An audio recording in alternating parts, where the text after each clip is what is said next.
Bien, bueno, mi nombre es Romina, soy docente en Uruguay. Un poco el tema que voy a presentar parte de una pregunta que es: ¿las instituciones educativas utilizan herramientas para atenuar la violencia o por el contrario las multiplican? Esa pregunta me la planteo yo en reflexión a las distintas prácticas que he tenido a lo largo de mi formación como docente en el trabajo en escuelas céntricas, más relacionadas con lo que es la capital, ¿verdad? La ciudad en sí, y aquellas escuelas que están en la periferia de las ciudades, a las que en Uruguay se llaman las de contexto crítico, que están arraigadas a la definición de condiciones vulnerables, ¿verdad? Allá tenemos, bueno, creo que a nivel internacional se trata de determinar distintos quintiles, y bueno, yo trabajé en una escuela del quintil 1, que es aquella donde provienen distintas poblaciones que no satisfacen sus necesidades básicas, entre otras cosas, ¿verdad? Entonces, un poco de mostrar partir de cómo definimos nosotros la escuela. Entonces, a partir... ¿se cortó ahí? Bueno. Quedaron los títulos solo. Si no, la pasamos. Sí. ¿Ese ve? Sí. No.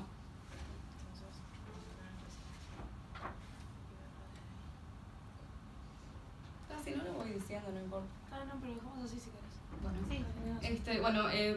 Primero me planteé definir un poco la escuela, desde qué punto lo vamos a ver, si vamos a pensar en un agente de socialización o como agente de reproducción. ¿A qué me refiero a esto? Si yo veo a la escuela como un agente de socialización, estoy involucrando a que todos deben de partir de la misma concepción de escuela como prolongación de un modo de pensar, de sentir y obrar hacia esa sociedad, ¿verdad?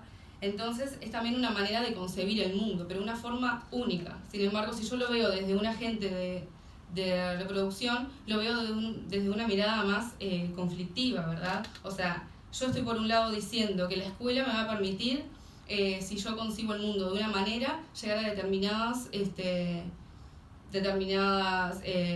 concebir determinados lugares en la sociedad. Pero si yo no logro con esos cánones de valoración cumplirlos, no voy a poder llegar. Entonces, para muchos estudiantes o individuos en general, la escuela puede ser un lugar de sufrimiento, de exclusión social, o por otro lado de integración, pero siempre y cuando yo me adecúe a esa adaptación que me está brindando la escuela, ¿verdad?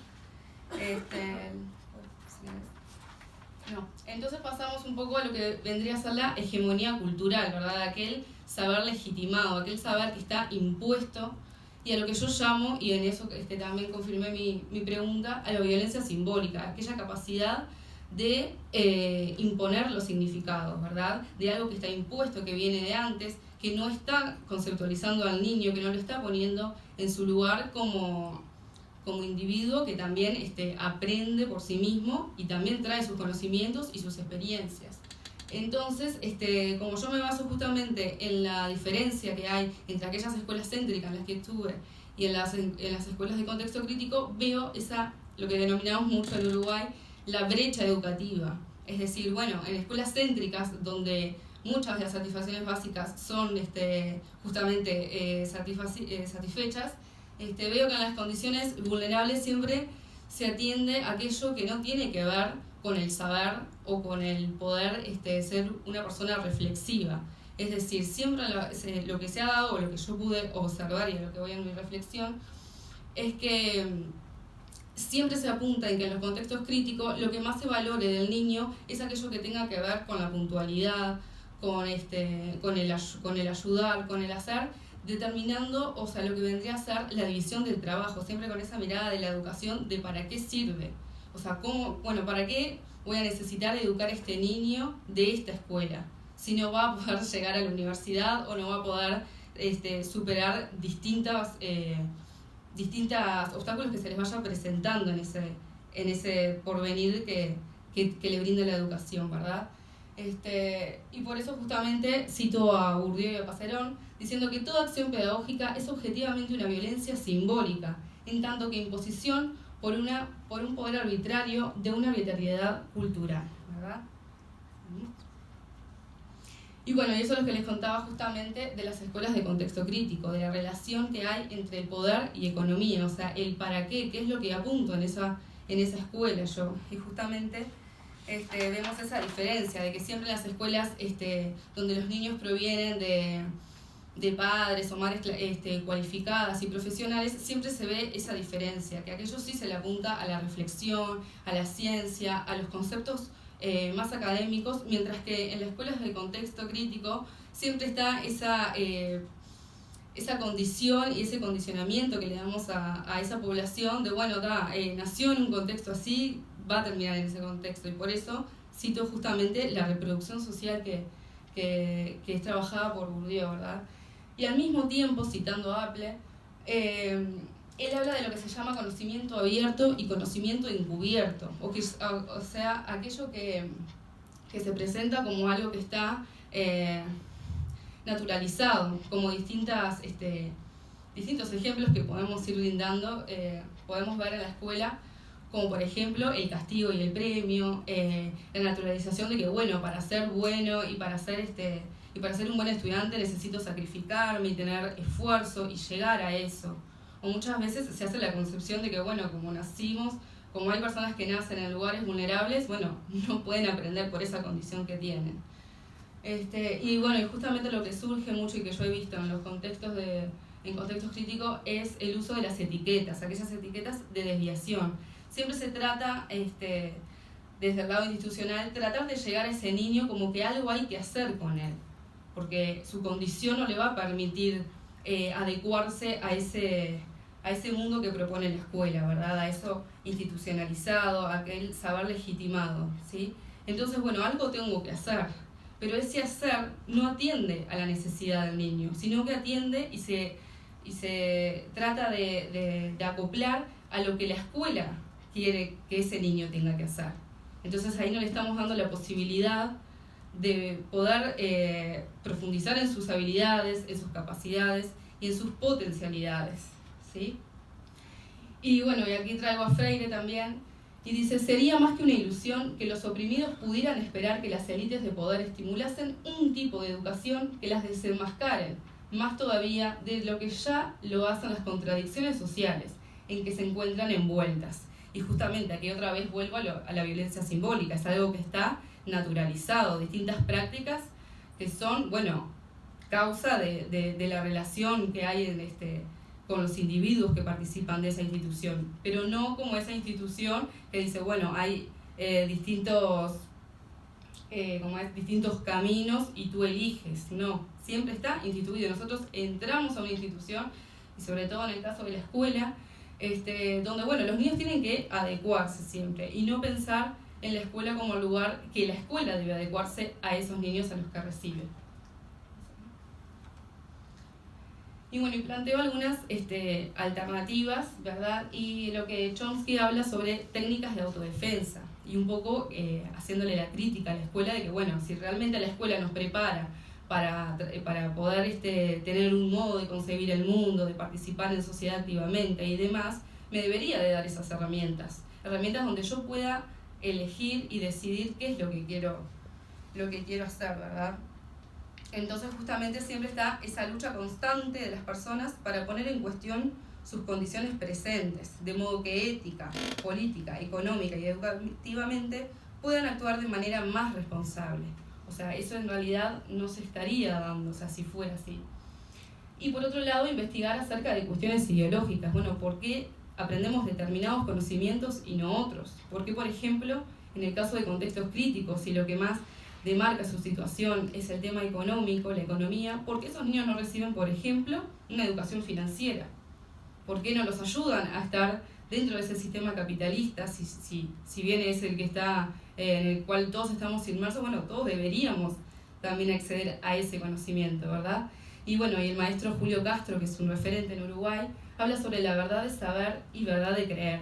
¿Y de qué trata eso? Bueno, justamente que ahí entra el compromiso docente, ¿verdad? O sea, bueno, si nosotros estamos como ahí, en el medio, entre lo que es la institución y lo que son los niños, la escuela.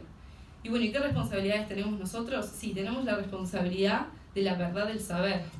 Poseemos el conocimiento, sabemos que hay una ideología detrás que implementa todas estas distintas situaciones y modos de ver el mundo, pero al mismo tiempo tendrá que ser versus la verdad de querer, que es lo que propone él, en cuanto, ¿en qué es lo que voy a querer yo? ¿En solamente ese espectro que me dan de ese conocimiento o voy a tratar de generar un abanico y alternativas de poder ir cuestionando de a poco distintos puntos, cosas que hagan ruido? Pero para eso necesitamos docentes que sean reflexivos y que se cuestionen a sí mismos sobre sus prácticas principalmente, ¿verdad? Un poco desligarnos de aquello que parece tan cotidiano y tan normal para nosotros y uno decir, bueno, pero ¿por qué hago esto? ¿Por qué quiero que todos mis niños cuando entren lo primero que hagan es sentarse? ¿Por qué necesito que ellos estén todo el tiempo atendiéndome, mirando hacia adelante y nada más? Que no haya un movimiento, que no haya una conexión entre mente y cuerpo, ¿sí? Entonces, cierro con esta frase de Brunner que dice: hay que hacer que los estudiantes terminen por respetar los poderes de su propia mente y que confíen en ellos, que se amplíe ese respeto y esa confianza a su capacidad de pensar acerca de la condición humana y de la vida social, es decir, confiar en nuestros alumnos, o sea, depositar en ellos la confianza de que podemos a través de nuestra mediación, porque eso es lo que debe ser el docente del siglo XXI, un guía, porque el conocimiento y la información está en todos lados, o sea, perfectamente los niños pueden acceder a esa información, y en realidad yo qué es eso, en cuestionar, qué es lo que voy a elegir, dónde voy a discernir entre qué conocimiento es el adecuado, cuál no, cuál me sirve, cuál es necesario y suficiente para mi postura ante la vida, ¿verdad? O sea, mi condición frente a la situación que me toque vivir, ¿qué es lo que yo puedo hacer con ese conocimiento? O sea, apropiarme de él, ¿verdad? Y un poco lo que propongo también es, en base a los autores, ¿verdad? La pedagogía justamente del diálogo. Ese diálogo que por sí es educador, y lo que busca es más que nada la comprensión y un trabajo intelectual desde el intercambio, ¿verdad? Entonces, la idea no es llegar a un consenso donde la discusión parta de un problema y todos busquemos una solución que sea única, sino que a partir de las distintas opiniones o distintas discusiones que surjan en el aula, se pueda llegar, sí, a algo positivo, pero no tiene por qué ser igual, sino buscar alternativas. ¿Y en qué nos favorece tanto al docente como a los estudiantes? Es justamente en ver en tomarlas como positivas y ver que hay otras maneras y formas de ver el conocimiento y las distintas posturas ante la vida que uno quiere llevar, ¿verdad?